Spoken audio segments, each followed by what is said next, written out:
La Seconde Guerre mondiale fut une grande guerre d'espionnage. De vastes réseaux ont été créés et ont eu un rôle souvent décisif au cours des opérations militaires. Qui en étaient les grands espions? Léopold Trapper mit au point un formidable réseau d'espionnage, l'Orchestre Rouge, dont le centre nerveux était à Bruxelles. Cette organisation fournira à l'Union soviétique des informations capitales.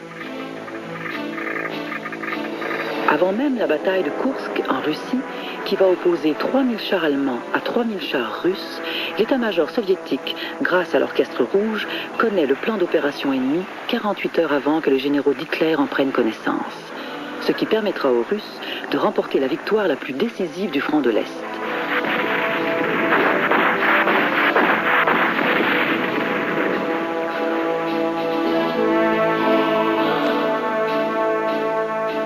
Autre maître espion, l'Allemand Richard Sorge.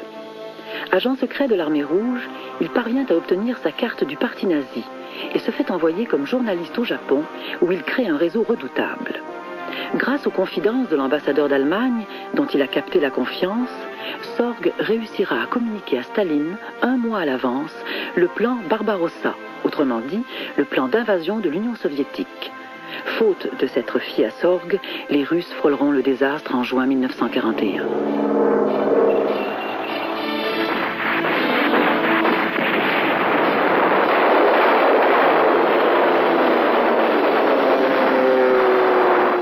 Arrêté peu après par les Japonais, Sorge sera pendu. Un timbre l'a sacré héros de l'Union soviétique. Groba est un espion allemand qui œuvre au Moyen-Orient. En 1941, Groba se fait un allié de Rachid Ali, Premier ministre de l'Irak, et le pousse à déclencher une rébellion contre les Anglais. Pour mater ce soulèvement, les Anglais devront faire venir des troupes des Indes.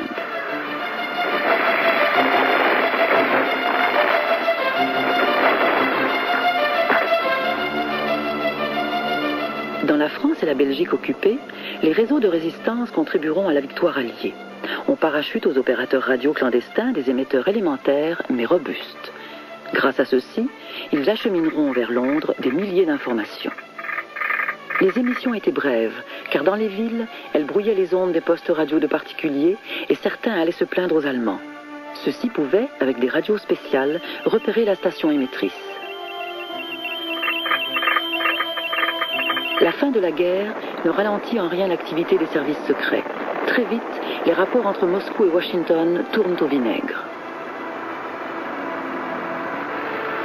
Le président Truman signe l'acte de naissance de la fameuse CIA qui remplace le célèbre OSS du temps de la guerre.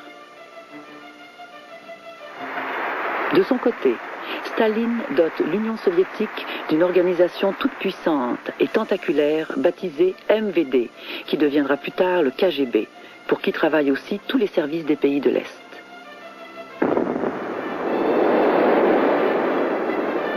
Après la guerre, l'histoire de l'espionnage entre alors dans un nouveau chapitre.